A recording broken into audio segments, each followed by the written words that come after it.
Okay, good morning. I would like to call to order today's meeting of the Nevada Department of Transportation Board of Directors for Monday, August 8, 2022.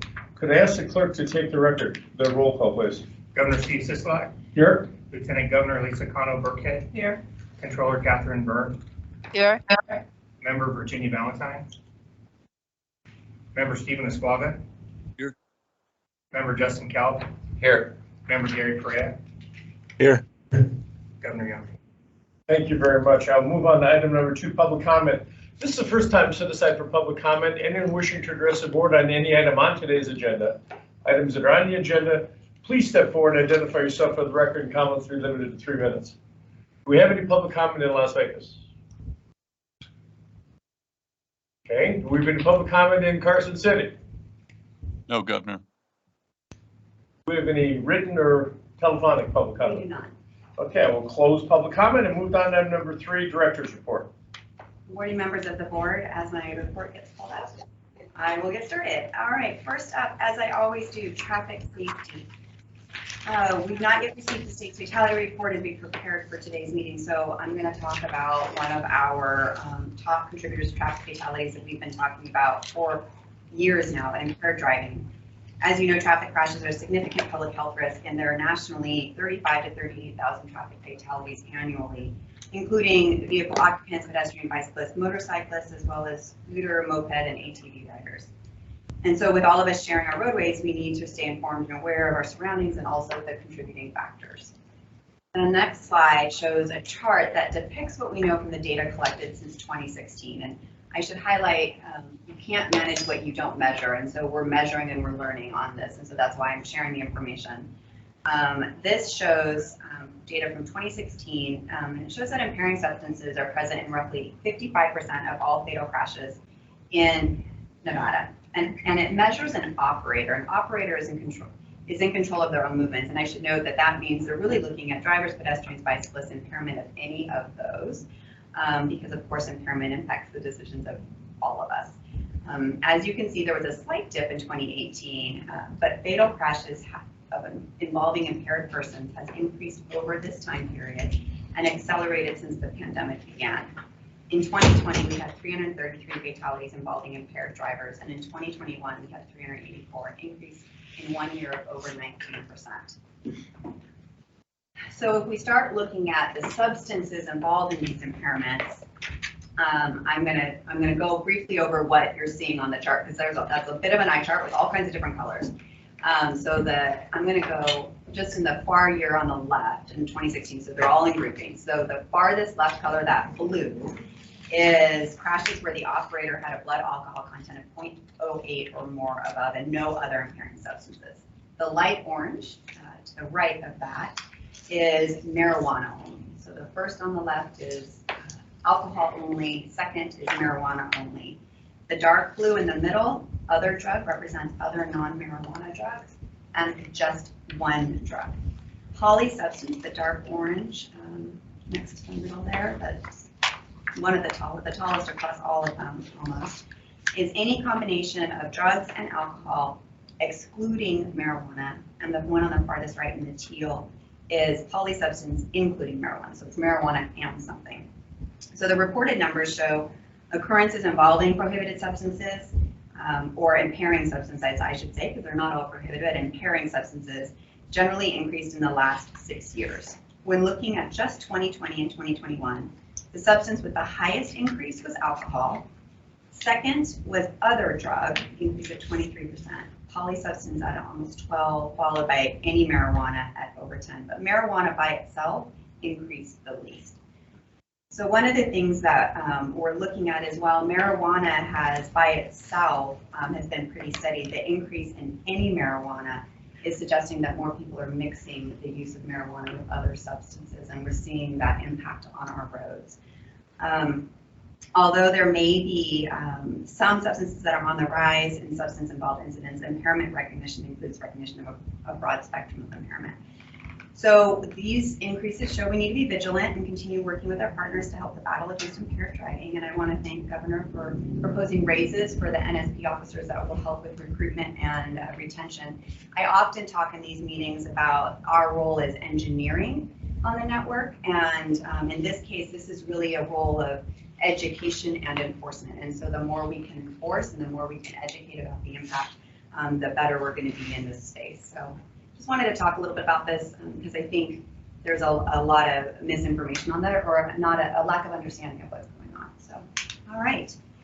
I did want to talk a little bit about one of the programs from the bipartisan infrastructure law. So last week, the Biden administration announced the Promoting Resilient Operations for Transformative, Efficient, and Cost-Saving Transportation Formula Program, or PROTECT for short. So it's focused on resiliency, PROTECT. It will be providing $65 million over the course of the 5-year bill to Nevada, and it's going to be working to help communities and first responders prepare for natural disasters and extreme weather intensified by climate change like wildfires, flooding, and extreme heat.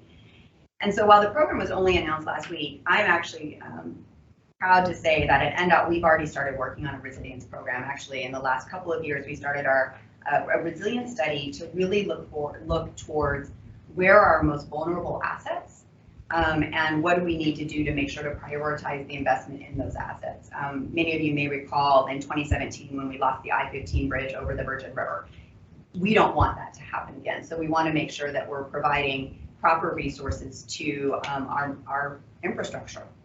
One of the things that we found while we were working on this, though, is that the Nevada statewide floodplain data, which isn't part of our space, was lacking the full information that we needed to map out our resilience plan. And so a parallel project that we're not funding actually was stood up, and it's going to be completed to help bridge that data gap and provide that useful floodplain data for the use of the state broadly. So we're excited about that, and we'll be able to use it.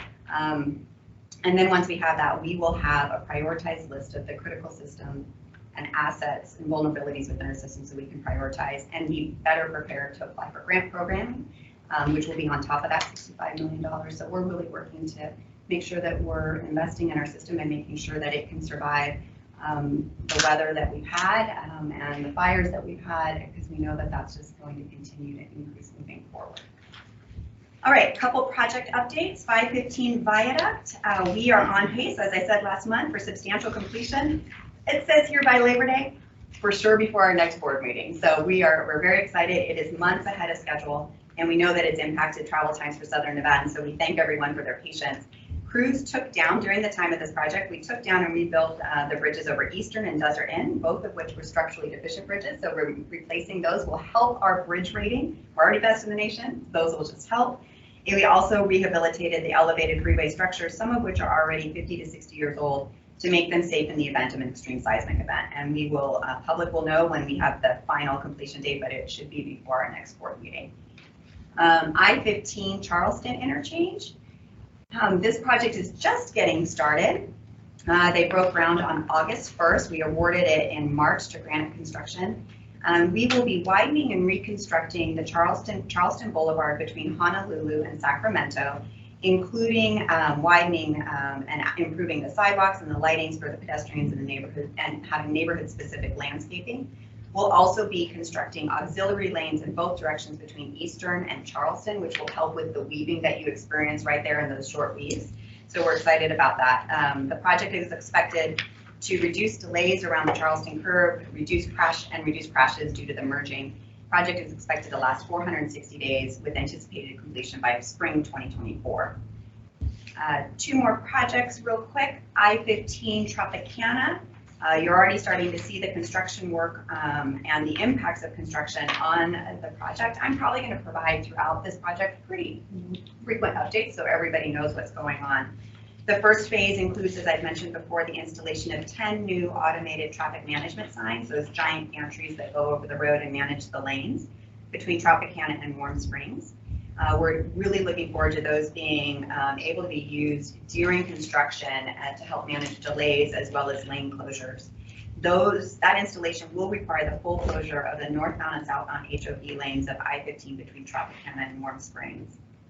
We also anticipate ongoing lane closures on Tropicana between Dean Martin and Polaris beginning in September this year through February of 23. The flyover will be closed for 16 months starting in January 2023.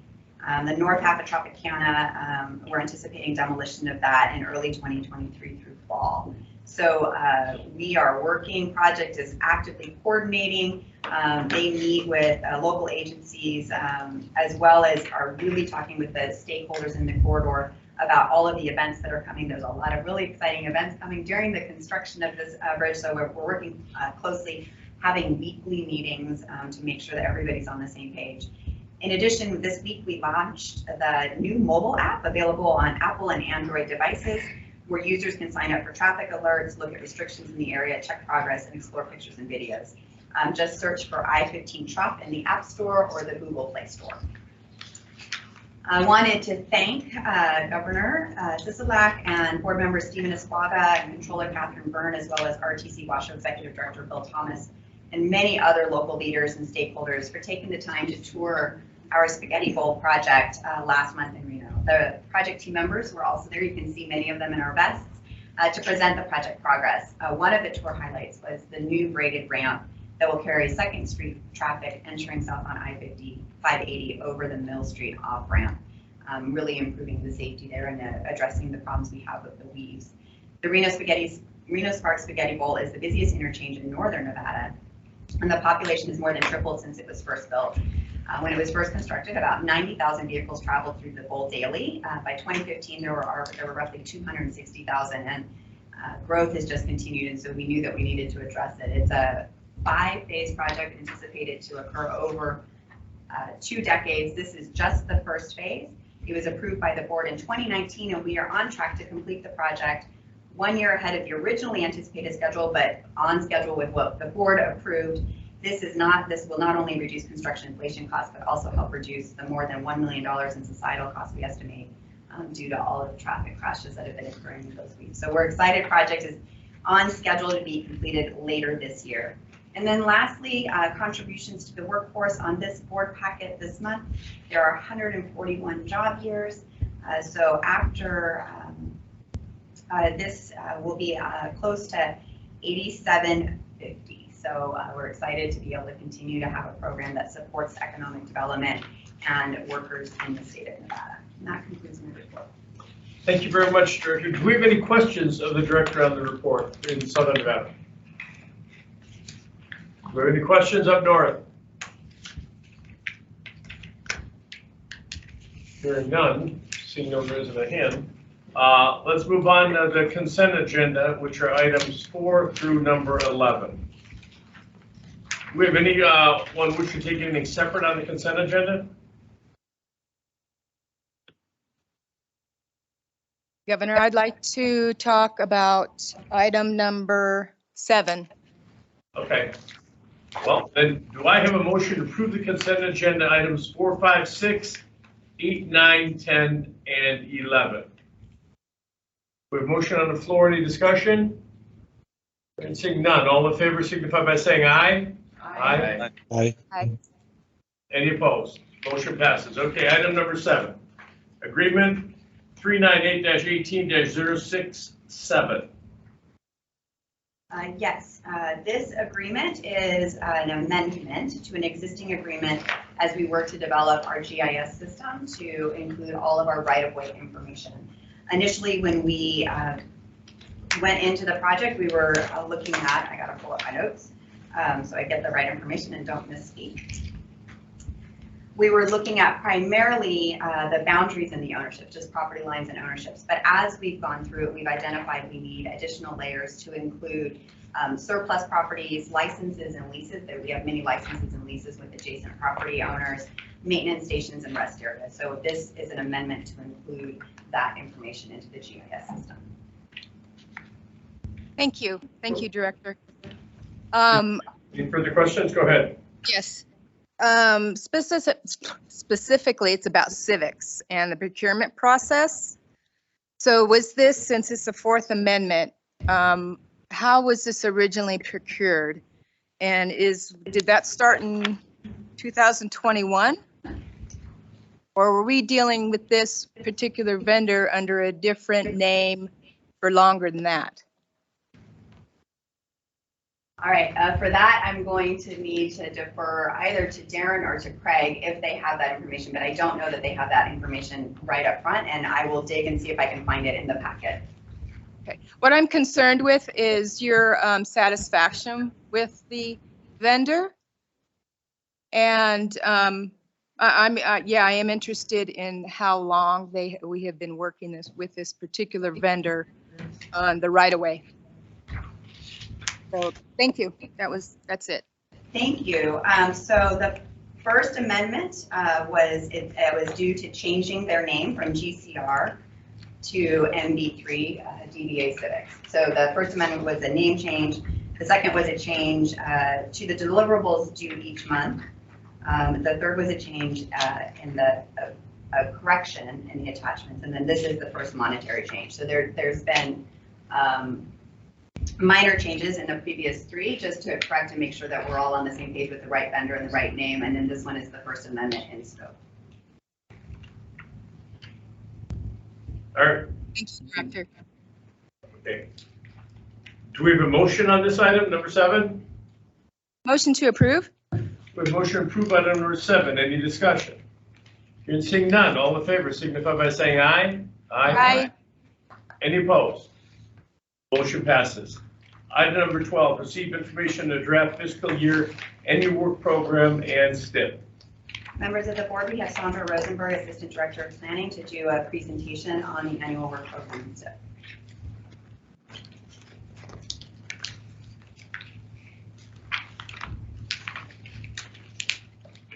Good morning, Governor, members of the board. My name is Sandra Rosenberg. I'm the Assistant Director of Planning.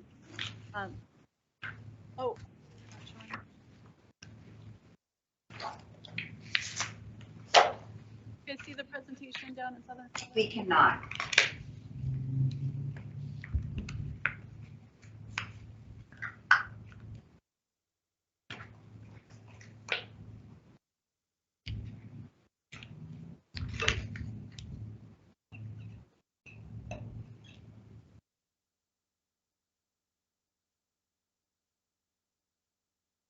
There We're we good to go. Sorry about that.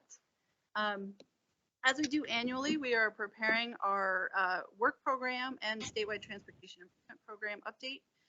We wanted to give you a brief overview before it goes to public comment period starting tomorrow. That's a 30-day public comment period. So we just wanted to give you an update on that.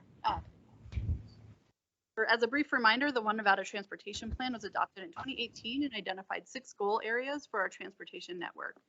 Since that time, we have worked to implement the plan by identifying criteria and developing a prioritization process for projects, as well as a process to identify needs and refine the information from those needs into concepts and strategies, and ultimately into projects that will be prioritized. For today's item, we're focused on the known projects. Those known projects were first prioritized on the data-driven criteria to support these 6 goal areas, and then they're harmonized based on other factors such as performance targets, eligibility for funding types, and geographic distribution across the state. This is the part where it gets confusing. We have a number of state and federal requirements in terms of what's in our planning documents. Try and simplify it, but in order to meet all of those requirements, we have an annual work program that's required by statute to be approved by this body. In addition, we have a 4-year statewide transportation improvement program to be approved by the federal government. The difference in there that's important is the work program, both the annual work program, which would be in this case 2023, and the short range element, the 3 years after that, that contains all of the NDOT driven projects, all of the ones we're going to deliver or have a major role in delivering. The STIP, the statewide transportation program, includes all federally funded and regionally significant projects across the state. The difference being there's things in the work program such as small maintenance type projects that are not in the STIP, and the STIP contains federally funded projects that NDOT isn't responsible for delivering. So those federal funds that go directly to regional and local entities are in the STIP, but not the work program. And that's why we have these 2 different documents. You should have lists. We'll be publishing 3 different lists on the website tomorrow for public comment, which is that annual work program, the 4-year work program, and the statewide transportation improvement program. We always start with what we anticipate our funding to be across the state. And so including state and federal funding, we're anticipating approximately $968 million to be available to us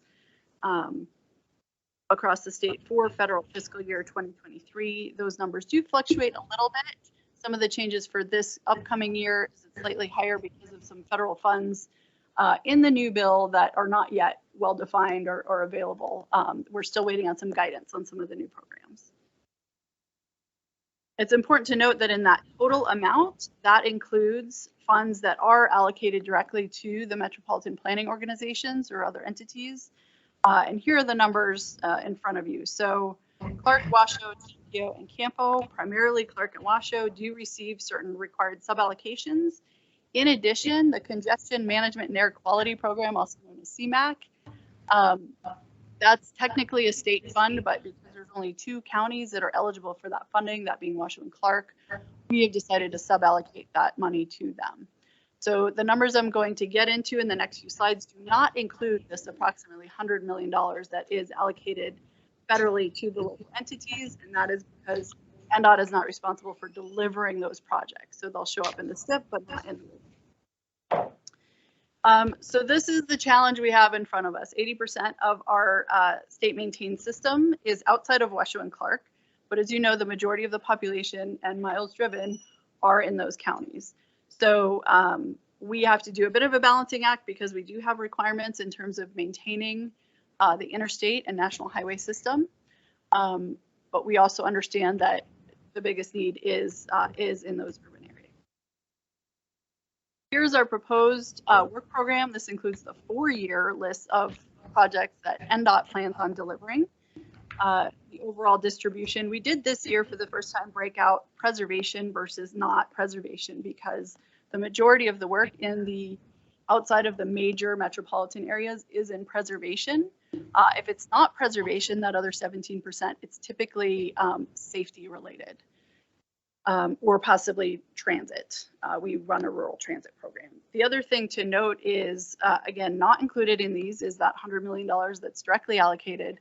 What is included in these is certain requirements we have on some of the federal funding, including spending in areas of different population sectors, including a breakout to areas under 5,000 in population, as well as the rural transit program versus the urban transit program, which is directly allocated to those transit providers. As you may have heard, the bipartisan infrastructure law requires that 40% of the benefit of the federal funding goes to disadvantaged communities. While the federal government and NevadaDOT is working on establishing what exactly that means in terms of determination of benefit of the funding, we started out by mapping our projects and mapping out those disadvantaged communities as available from USDOT. And we found that approximately at least 54% of our projects are in disadvantaged communities. And we continue to work on making sure that's actually benefit to those communities, and more to come on that as we work with the federal government on how to define that. And I know that was brief, but I'm happy to take any questions. This is for information only, but we're always open to suggestions and direction. Okay, do we have any questions in Las Vegas on the presentation?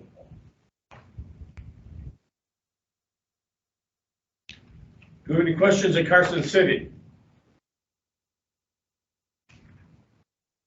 No, Governor, we do not. Okay. That was an information item, correct? Correct. It will be back next month for acceptance. Okay, we're not having a closed session, correct? Correct. This is the second time set aside for public comment, right? Anyone wishing to address, not on here. Anyone, there it is, 14. Anyone wishing to address the board on any item under the jurisdiction of this board, please step forward, identify yourself for the record. Comments be limited to 3 minutes. Do we have anyone in Las Vegas for public comment? Do we have anyone in Carson City for public comment? No, Governor. Do we have anyone on the phone or any written public comment? We don't, but Governor, before you adjourn, I do want to just note that Member Valentine has been here for all of the votes Yes. of the meeting. I apologize. Just please let the record reflect that Virginia Commissioner Valentine has been good this entire time. Hearing none, we are adjourned. Thank you. Thank you.